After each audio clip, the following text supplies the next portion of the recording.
Eh bien bonjour, Diabolocile pour motozoom.com. Je vais vous présenter la prochaine Harley comme on vous en avait parlé. C'est donc une Harley Fat Bop. Je vous la laisse découvrir. Ah, donc un look assez différent qui nous fait un peu penser à la moto de Terminator dans son film. Deux phares avant, bien quand vous verrez quand on va se rapprocher, c'est pas tout à fait deux phares. Double disque à l'avant, autant vous dire que par rapport à la Fat Boy, ça freine beaucoup mieux. On est vraiment beaucoup plus rassuré question freinage, on oublie même presque le frein arrière, tellement le freinage à l'avant est efficace. Une selle également rabaissée. Pour le pilote, ça va aller. Pour le passager, la remarque est unanime de tous ceux qui ont pu monter derrière. La selle est courte, très courte, et pas forcément confortable. Il faudra sûrement puiser au rayon des accessoires Harley pour pouvoir changer la selle, l'équiper peut-être d'un 6 bar comme la plupart des passagers Harley le demandent. Deux échappements à la coutume l'un au-dessus de l'autre, chromés évidemment. Des jantes pas tout à fait pleines, comme vous pouvez le voir ici, voilà.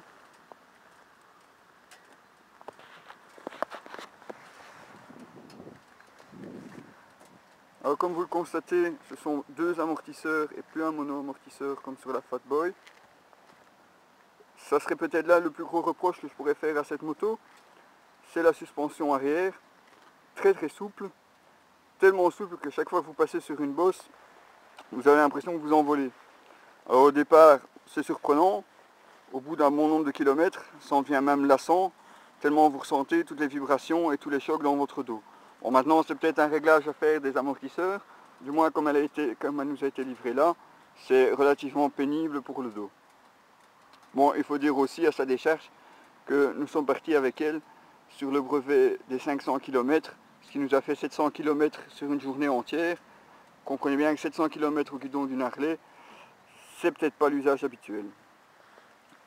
Le bloc compteur identique à la Fat Boy, même système à clé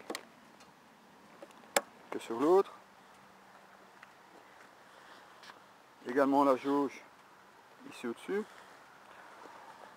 La grosse différence aussi, ce moteur qui cube également 1600 cm3, mais qui est beaucoup plus, je ne vais pas dire puissant, mais beaucoup plus agréable à conduire, plus de reprises, de bien meilleures accélérations. Là, ça donne vraiment un peu le style dragster comme on l'attendait au vu du look de la moto. Donc là vraiment quand vous ouvrez, faites attention, c'est peut-être une Harley, mais quand vous ouvrez les gaz, ça pousse vraiment bien.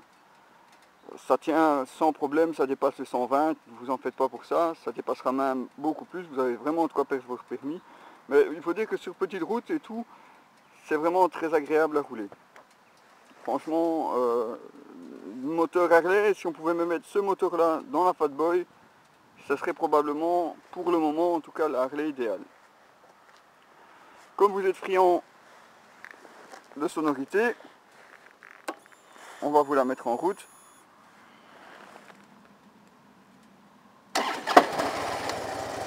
Donc toujours un grand clong au démarrage.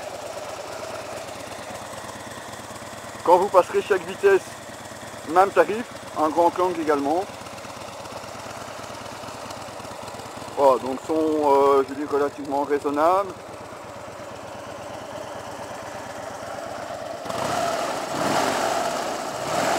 Et comme vous voyez, eh bien, ça vibre. Voilà, c'était donc Diabolocile pour motozoom.com qui s'est tapé le brevet des 500 avec la Harley. On verra si la prochaine nous permettra aussi de sortir en balade. Ça sera une Harley également, une 883 Iron. C'est pour dans quelques jours.